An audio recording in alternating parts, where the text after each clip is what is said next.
ہم کریں گے ہر مظلوم کی حمایت۔ السلام علیکم، میں ہوں حرین فاطمہ اور آپ دیکھ رہے ہیں حمایتی نیوز HD چینل۔ نظر ڈالتے ہیں آج کی اہم خبروں پر۔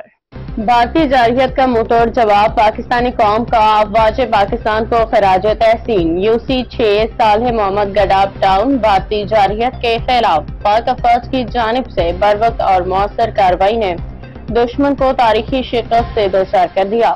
پاکستان کی اس عظیم فتح پہ ملک بھر میں خوشی کی لہر دوڑ گئی ہے۔ اس موقع پہ UC 6 صالح محمد گڈاب ٹاؤن میں قوم پرست اور عوامی نمائندے سید قائم علی نے میڈیا سے گفتگو کرتے ہوئے کہا کہ دشمن نے جس قوم کو للکارا ہے وہ قربانیوں کی عظیم تاریخ رکھتی ہے۔ ہم اپنی افواج کو اس شاندار کامیابی پہ دل کی گہرائیوں سے مبارکباد پیش کرتے ہیں۔ انہوں نے مزید کہا کہ پاکستانی عوام ہمیشہ اپنی فوج کے ساتھ شانہ بشانہ کھڑی ہے۔ UC 6 صالح محمد گڈاب ٹاؤن بھارتی جارحیت کے خلاف پاک افواج کی جانب سے منہ توڑ جواب دے کے دشمن پہ پاکستان کو تاریخی فتح سے ہمکنار کرنے، دشمن تم نے کس قوم کو للکارا ہے پر پاکستان فوج کو مبارکباد دیتا ہوں۔ سید قائم علی میڈیا سے بات کرتے ہوئے پاکستان کو مبارکباد دیتے ہوئے احمد حمایتی نے اس موقع پر رپورٹ پیش کرتے ہوئے بتایا کہ علاقے میں جشن کا سما ہے۔ لوگوں نے قومی پرچم تھامے پاکستان زندہ باد، پاک فوج پرند آباد کے فلک شگاف نعرے لگائے۔ رپورٹ احمد دین حمایتی۔ دینا چاہتا ہوں اس جھنڈے کی قدر کیجیے۔ جھنڈے کی اگر قدر آپ جاننا چاہتے کسی آرمی والے سے جانے۔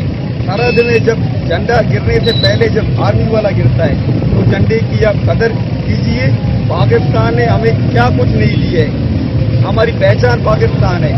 تو میرے سب سے یہی میسج ہے کہ 16 اگست اور 23 مارچ کا دنوں اسی جوش و جذبے سے ہمیں منانا چاہیے۔ تو آج ایک نعمت ہے، میں سمجھتا ہوں آج کے دن بڑی نعمت ہے جو اللہ تعالیٰ نے ہمارے قائد اعظم جناب نے ہمیں دیا ہے، تو اس میں اس جوش و جذبے سے ہمیں منانا ہے۔ اور میں لوگوں کو یہ میسج دینا چاہتا ہوں کہ انشاءاللہ ہندوستان انڈیا یہ میسج دے رہا ہے کہ پاکستان کو ہم بتائیں گے، تو میں یہ میسج دیتا ہوں کہ ان کو ہماری فوج کارٹون کی طرح بنا کے پھر مٹا بھی